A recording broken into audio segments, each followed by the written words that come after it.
Hello friends, welcome to our channel JK civil services. आज की class के अंदर हम लोग डिस्कस करेंगे कंज्यूमर्स इक्विलिब्रियम मैक्सिमाइजिंग सेटिस्फैक्शन। देखिए, कंज्यूमर इक्विलिब्रियम पे हम ऑलरेडी एक टॉपिक डिस्कस कर चुके हैं जहां पे हमने कंज्यूमर इक्विलिब्रियम को डिस्कस किया, बट हमने कौन सी अप्रोच यूज की? हमने यूज की कार्डिनल यूटिलिटी अप्रोच। और वहां पे जब मैंने आप लोगों की वो क्लास ली थी, मैंने आप लोगों को वन कमोडिटी केस लिखवाया था। देखिए, अभी के लिए आप लोग वन कमोडिटी केस प्रिपेयर करिए। जब थियरी ऑफ डिमांड कंप्लीट हो जाएगी तो लास्ट वीडियो के अंदर मैं आप लोगों को उसका भी जो राइट अप है वो प्रोवाइड कर दूंगी, सो डोंट वरी। सबसे पहले हम लोग देखेंगे कंज्यूमर इक्विलिब्रियम मैक्सिमाइजिंग सैटिस्फैक्शन के अंदर से मॉक क्वेश्चन क्या बनता है। फॉर असिस्टेंट डायरेक्टर एग्जाम आपको क्या क्वेश्चन प्रिपेयर करना है, दिस इज इंपॉर्टेंट, ठीक है। और जितने भी क्वेश्चंस मैं आप लोगों को यहाँ पे मेंशन कर रही हूँ, मेरे को उम्मीद है आप लोग प्रैक्टिस कर रहे होंगे। देखिए, क्योंकि आप लोगों को पेपर का पैटर्न पता है, 8 क्वेश्चन आएंगे, उसमें से आपको कोई 5 करने हैं, तो आपके पास कम से कम इतना कंटेंट होना चाहिए जिसमें आप वो 5 क्वेश्चन कर पाए। तो यहाँ पे माइक्रो इकोनॉमिक्स में बहुत बेटर चांस होता है हमारे पास उन क्वेश्चन को अटेम्प्ट करने का और मार्क्स स्कोर करने का। तो क्वेश्चन क्या है, आप लोग प्लीज नोट भी कर लेना इसको। Discuss the consumer equilibrium. This is the symbol for equilibrium. ठीक है, तो आप यहाँ पे equilibrium लिख सकते हैं अगर आपको समझ नहीं आ रहा, या for more clarification please use the term equilibrium. Using indifference curve analysis.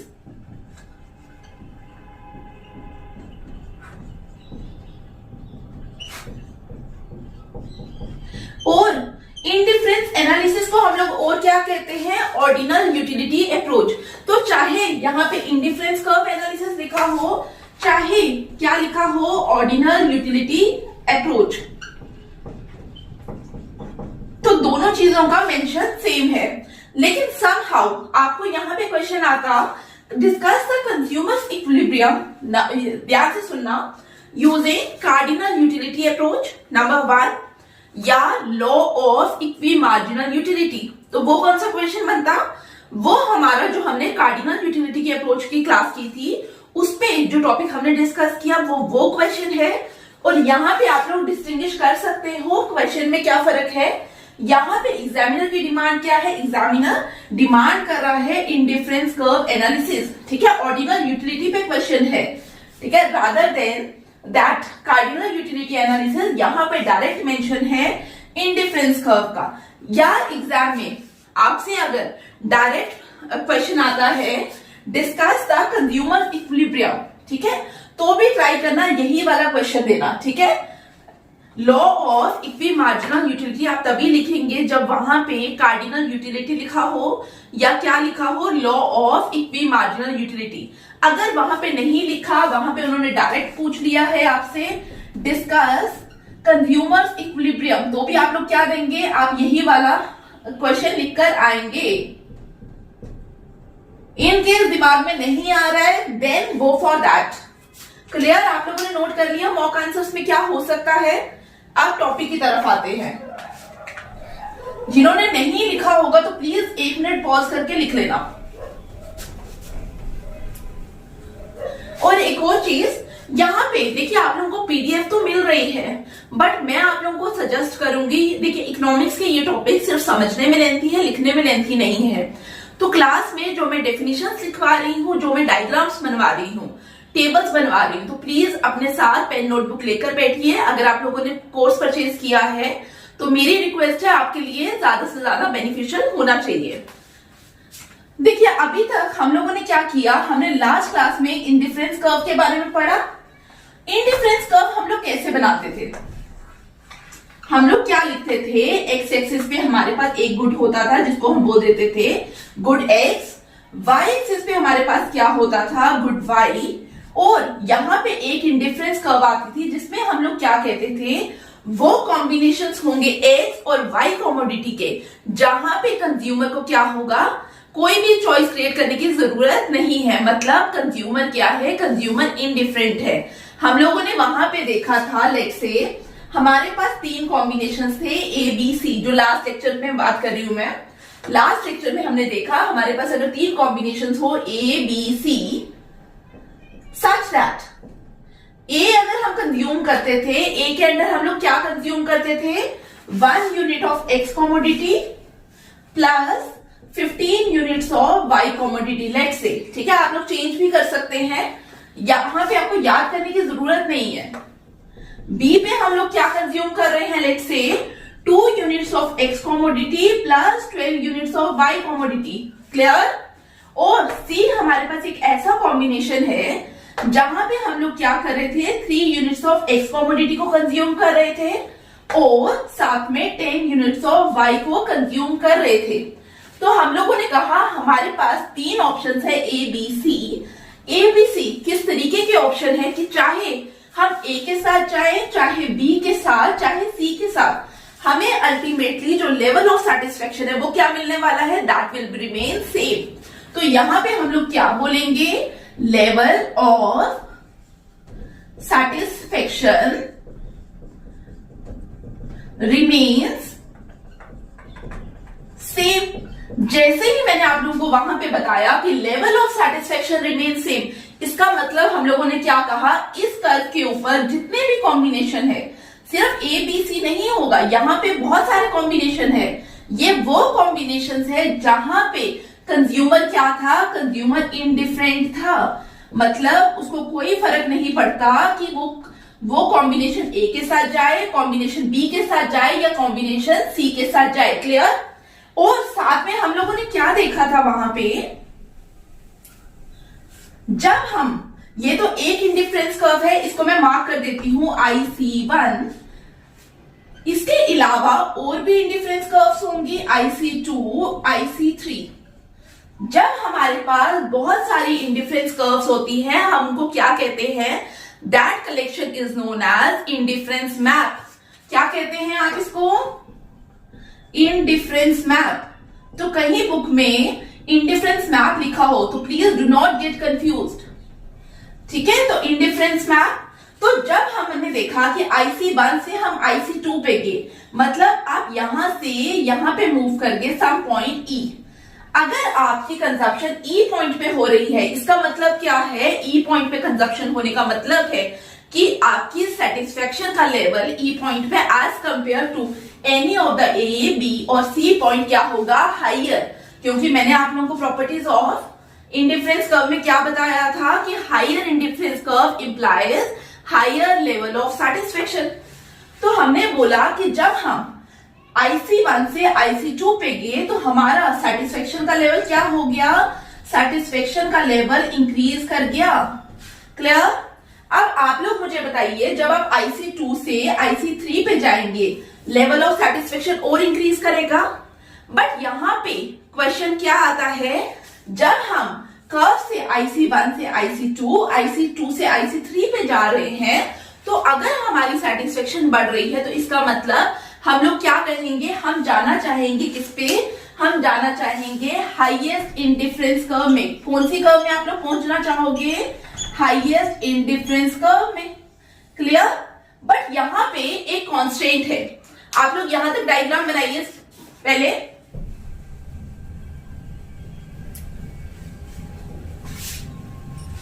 यहां पे कॉन्स्टेंट क्या है, कॉन्स्टेंट का मतलब होता है रुकावट। बट यहां पे आप ना ही ऑब्स्टेकल का वर्ड यूज करेंगे, ना ही कोई ऑल्टरनेट वर्ड यूज करेंगे, आपको वर्ड क्या यूज करना है, कॉन्स्ट्रेंट। कॉन्स्ट्रेंट का मतलब बेसिकली क्या होता है, जो चीज आपको रोक रही होती है, लेकिन वर्ड आप लोगों को याद होना चाहिए, ठीक है।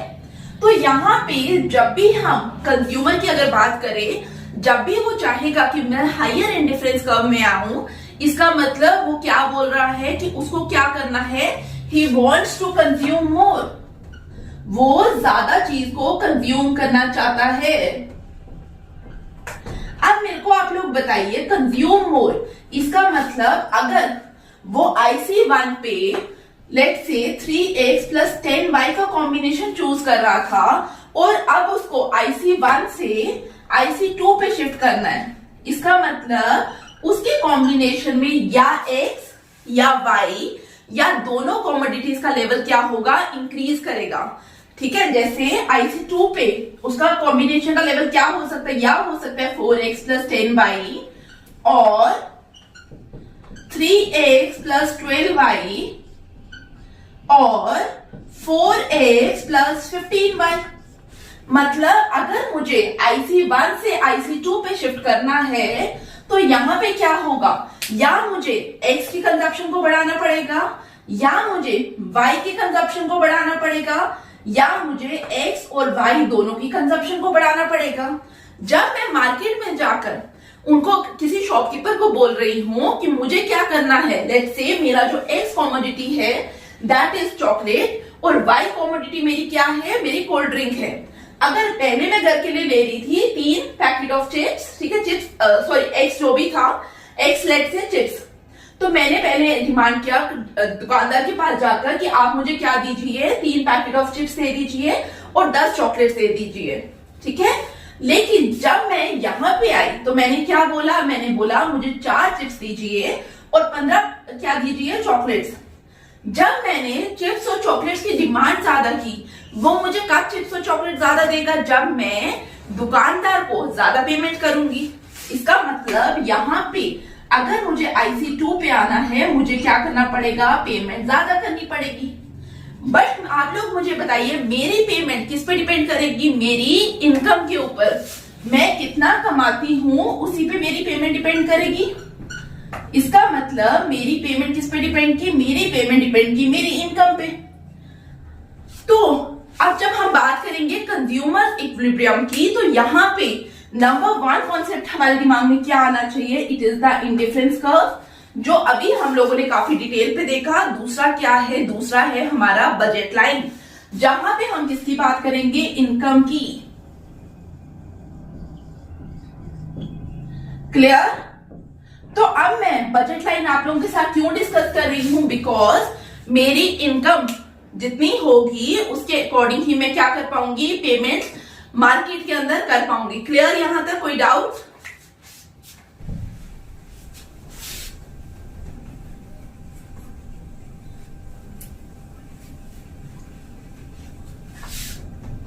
अब देखिए बजट लाइन की अब हम बात करेंगे।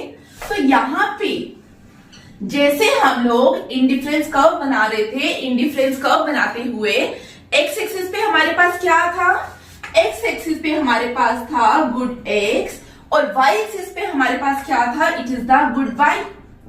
ठीक है, सेम जैसे इंडिफरेंस कर्व में था, यहां पे भी एक्सिस पे वही गुड एक्स और गुड वाई आएगा।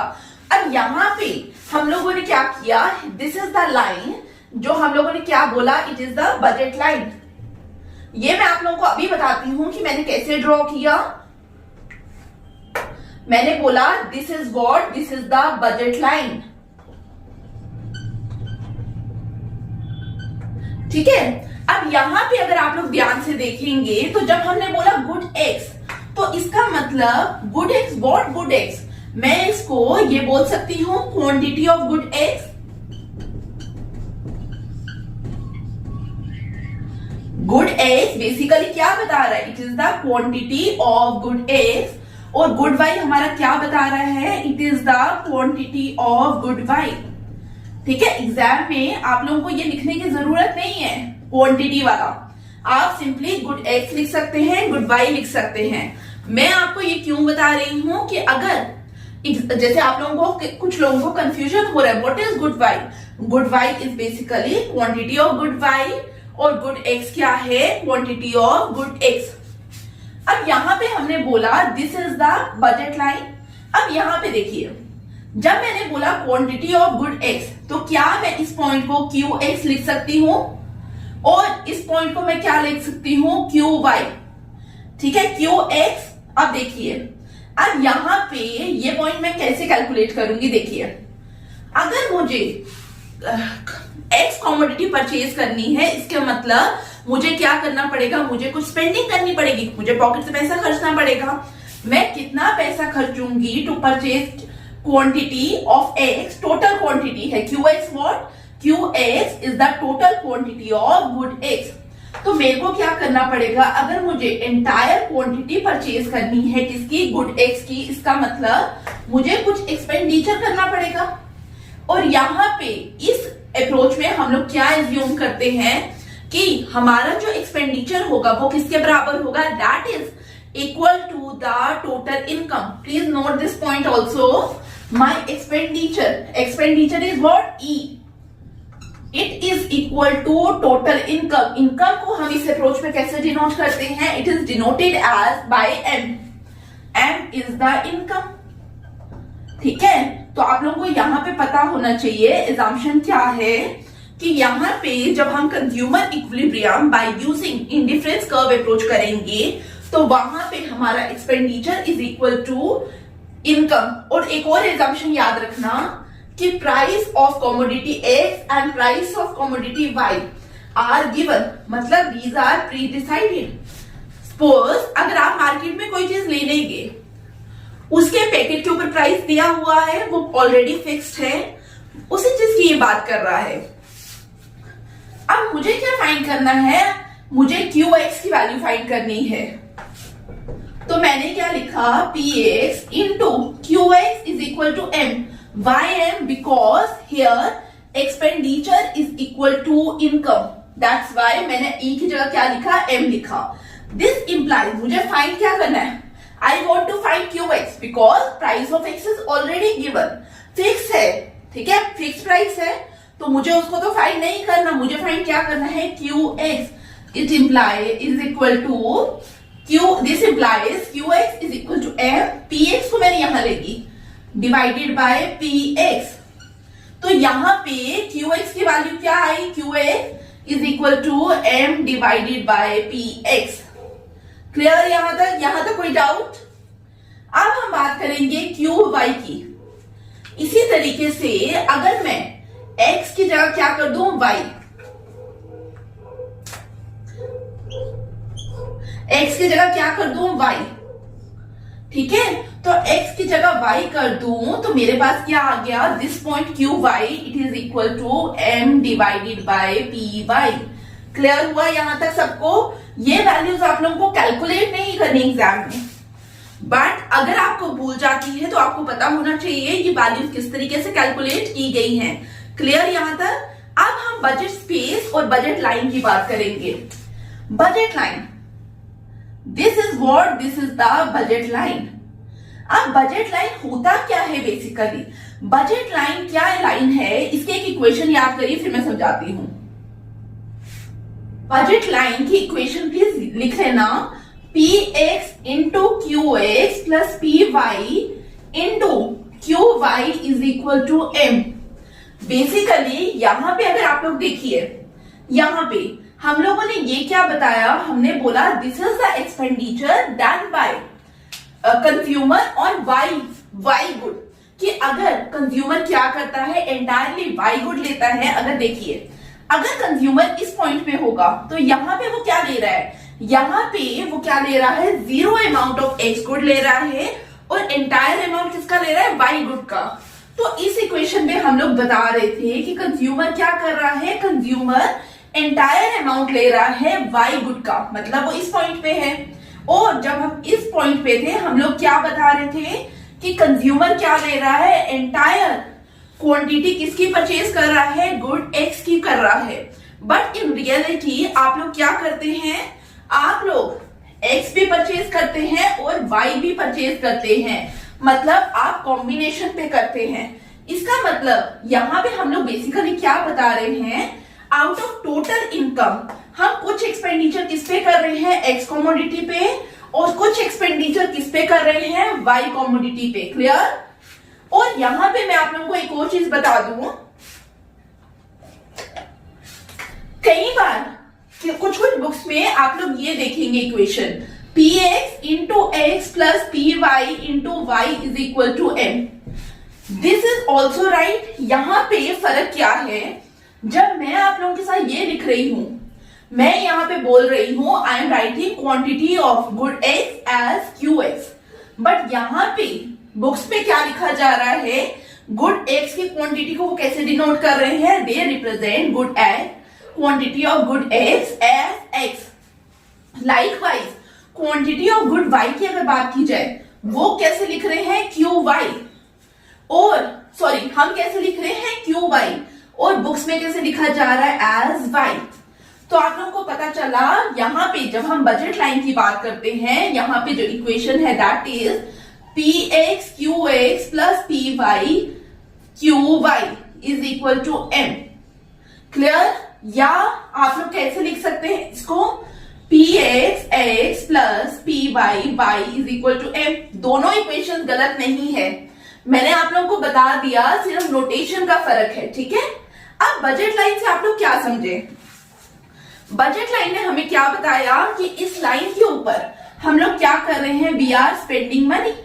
हम लोग यहाँ पे इस लाइन के ऊपर क्या कर रहे हैं, एक्सपेंडिचर कर रहे हैं, यही कर रहे हैं हम लोग, एक्सपेंडिचर कर रहे हैं। बट कैसा एक्सपेंडिचर कर रहे हैं, हम लोग एक्सपेंडिचर कर रहे हैं बेस्ड ऑन हमारी इनकम, ठीक है। इनकम मैंने आप लोगों को बताया कांस्टेंट है।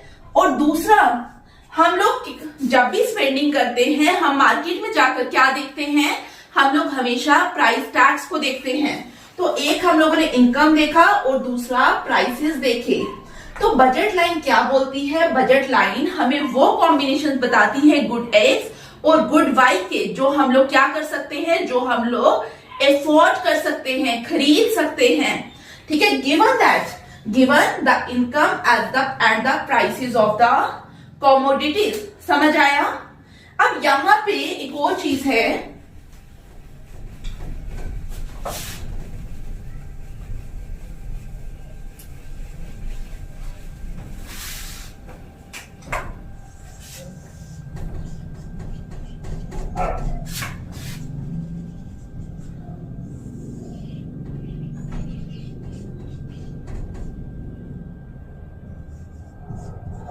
ठीक है। ये मैंने आप लोगों के साथ डायग्राम वही बना दी थोड़ी सी, जो अभी मैंने आप लोगों को समझाया, ये वही डायग्राम है। m divided by P X, m divided by P Y.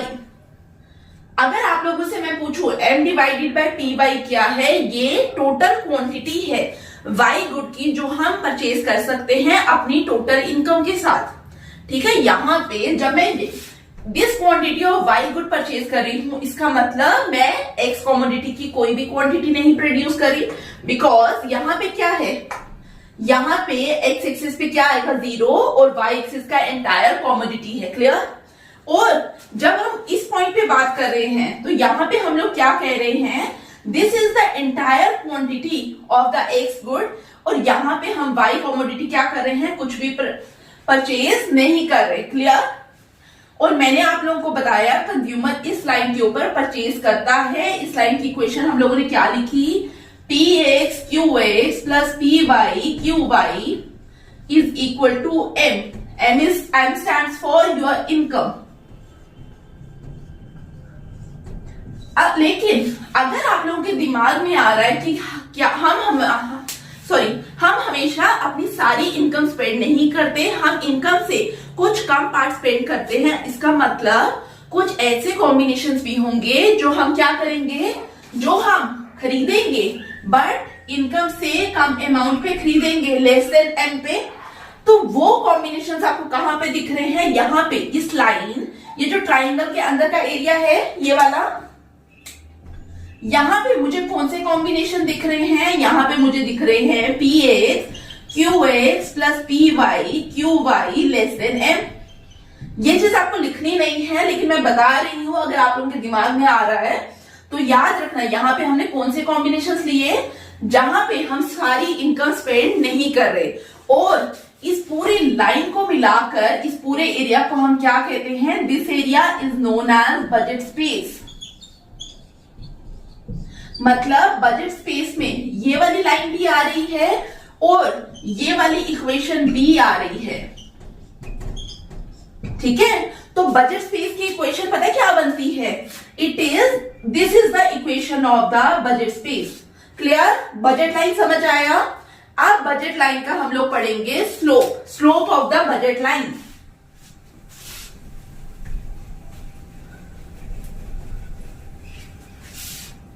देखिए slope of the budget line आपको कैलकुलेट करने के लिए कोई नहीं बोलेगा। Slope of the budget line, slope को हम लोग कैसे बोलते हैं? इट इज द बेसिकली ढलान। देखिए दिस इज द, अगर मैंने पेन ऐसे रखा, मेरी ढलान कैसे होगी? दिस इज द, ठीक है, तो this is the slope of the budget line. तो slope of the budget line को हम लोग कैसे लिखते हैं? px divided by py। ठीक है, कैलकुलेशन आप लोगों के लिए इंपॉर्टेंट नहीं है, लेकिन अगर आपको एग्जाम में आ जाए, ठीक है, सॉरी एग्जाम में नहीं आएगी कैलकुलेशन, लेकिन अगर किसी को इंटरेस्ट है, 1 मिनट का टॉपिक है, मैं बता देती हूं।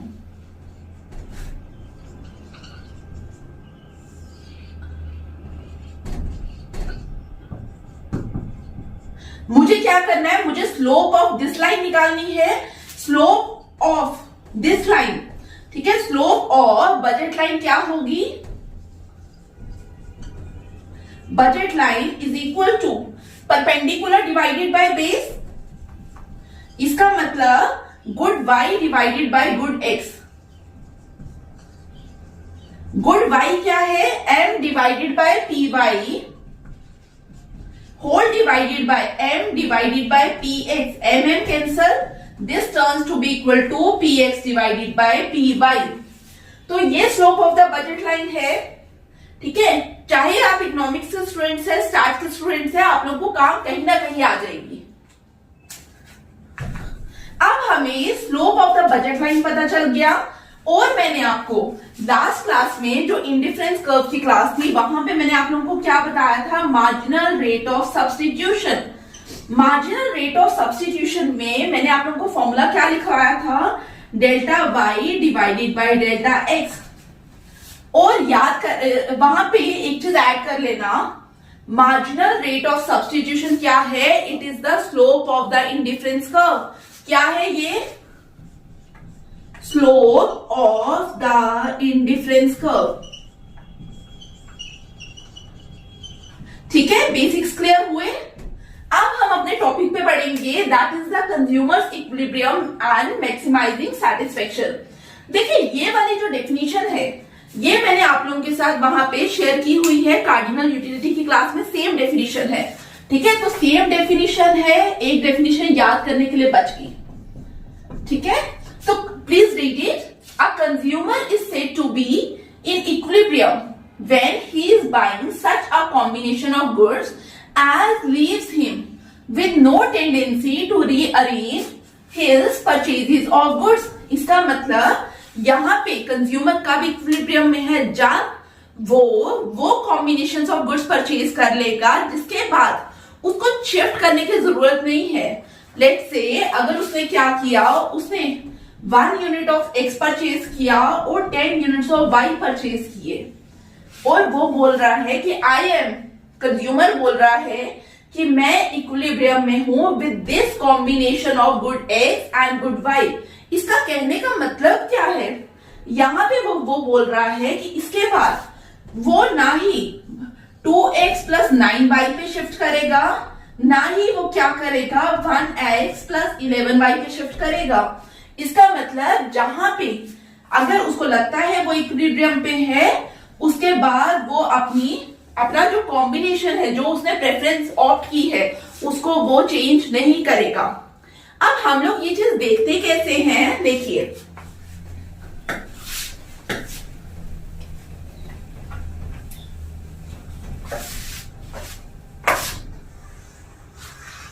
हम लोगों ने इंडिफरेंस कर्व देखी, यहां पे मैं क्या करूंगी, मैं इंडिफरेंस कर्व बना दूंगी, ठीक है।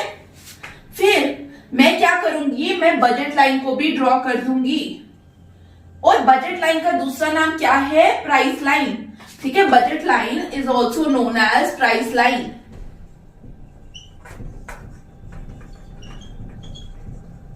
हम लोग क्या बोलेंगे, जहां पे, इस चीज को ध्यान से सुनना, टॉपिक का क्रक्स यही है, जहां पे आपकी इंडिफरेंस कर्व और बजट लाइन क्या करती है, मीट करती है, मतलब जहां पे पॉइंट ऑफ टेंजेंसी होगा।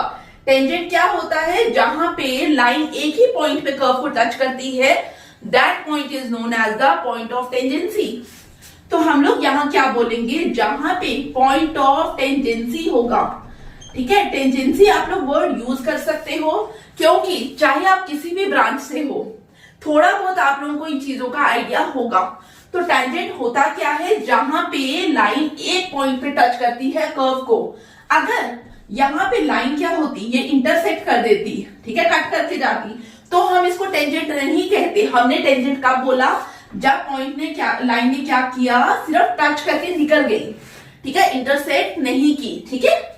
तो हम यहाँ पे कब बोलेंगे कंज्यूमर इज इन इक्विलिब्रियम, जब आपका इंडिफरेंस कर्व और बजट लाइन क्या होगी, दे आर एट टेंजेंट। समझ आया, कंज्यूमर इक्विलिब्रियम पे कब है।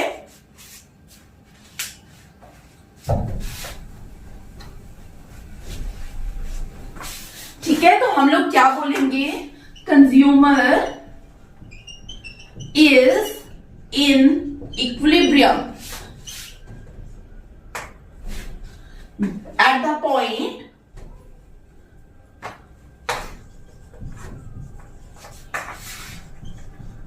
where indifference curve and budget line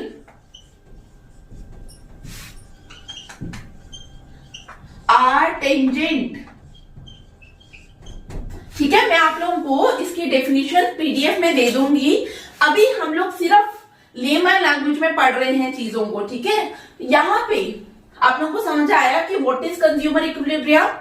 अब यहाँ पे दोनों टेंजेंट कब है, जब हम लोग कह सकते हैं that is slope of indifference curve is equal to slope of what, slope of budget line.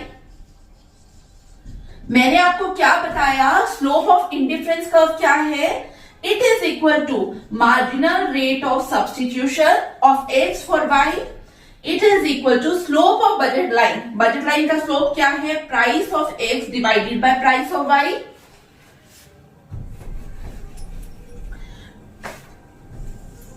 This implies marginal rate of substitution. मैंने क्या लिखवाया था आपको, delta y divided by delta x is equal to px divided by py। तो ये है आपका consumer equilibrium, clear. और सेकंड कंडीशन क्या है, सेकंड कंडीशन आपको डिटेल में पढ़ने की जरूरत नहीं है। हम लोग क्या बोलेंगे, यहाँ पे कंज्यूमर इक्विलिब्रियम पे है, उसके लिए सेकंड कंडीशन क्या होनी चाहिए, आपकी जो इंडिफरेंस कर्व है वो कन्वेक्स होनी चाहिए टू द ओरिजिन। एजम्पशंस याद है इंडिफरेंस कर्व की, तो वही एजम्पशन आप लोग लिखेंगे, ठीक है, आपको एक्सप्लेन करने की जरूरत नहीं है।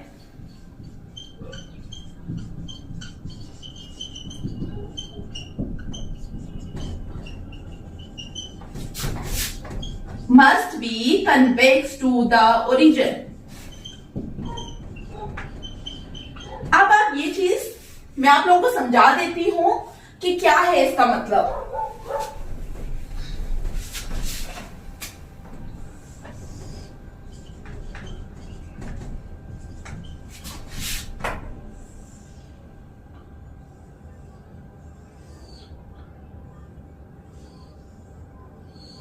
ठीक है, अब हमें क्या देखना है सेकंड कंडीशन पे कि इंडिफरेंस कर्व कैसी होनी चाहिए, convex to the origin. Convex मैंने आप लोगों को समझाया था, कोली, जो कोली जैसे नॉर्मली घर पे बोल रखते हैं, दैट इज कन्वेक्स शेप। तो हम लोग कैसे देखेंगे, हम कंज्यूमर इक्विलिब्रियम पे क्या देखते हैं कि इंडिफरेंस कर्व और आपका बजट लाइन क्या होनी चाहिए, टेंजेंट होना चाहिए। तो यहाँ पे हम लोग देखेंगे पॉइंट ऑफ टेंजेंसी कहां कहां है। This is the point, let's say इसको नाम कर देते हैं P, this is the point Q and this is the point R। इसका मतलब कंज्यूमर इक्विलिब्रियम पे हो सकता है P, Q और R पे, बट यहाँ पे हम लोगों को क्या देखना है, सेकेंड कंडीशन क्या बोलती है कि इंडिफरेंस कर्व क्या होना चाहिए, that must be convex to the origin, इस शेप का होना चाहिए। तो अकॉर्डिंग टू दिस लॉजिक हमारा कंज्यूमर इक्विलिब्रियम पे कहां होना चाहिए, इस पॉइंट पे और इस पॉइंट पे, मतलब P और R पे कंज्यूमर इक्विलिब्रियम पे होना चाहिए। इसका मतलब हम कहीं ना कहीं ये बोल रहे हैं Q is not the point of equilibrium.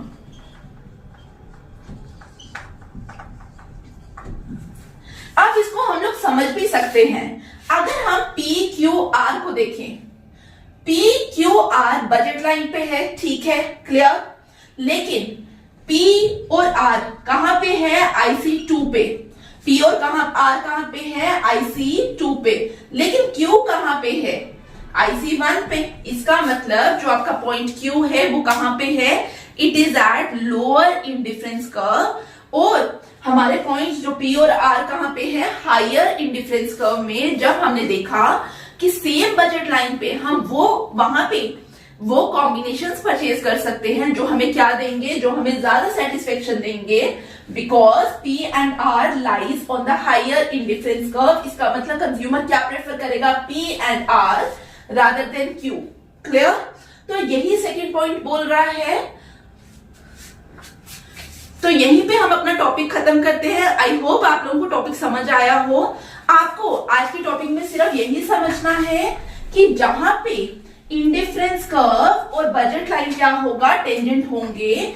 उसको हम क्या कहेंगे? उसको हम बोलते हैं पॉइंट ऑफ कंज्यूमर इक्विलिब्रियम। ठीक है, दिस इज द पॉइंट जिसको हमने क्या बोला? It is the point of consumer equilibrium, first point.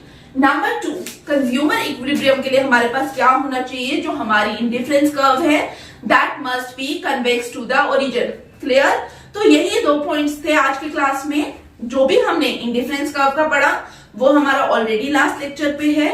तो आई होप आज की लेक्चर आपको अच्छा लगा हो। अब आप लोगों को क्या करना है? Please attempt mock answers. Mock answers मैंने आप लोगों के साथ अभी शेयर किए हैं। तो अब आप लोग लिख सकते हैं discuss the consumers equilibrium with the help of indifference curve। लिख सकते हैं। This is your home assignment. इसका पीडीएफ भी आपको मिल जाएगा। तो थैंक यू फॉर वॉचिंग।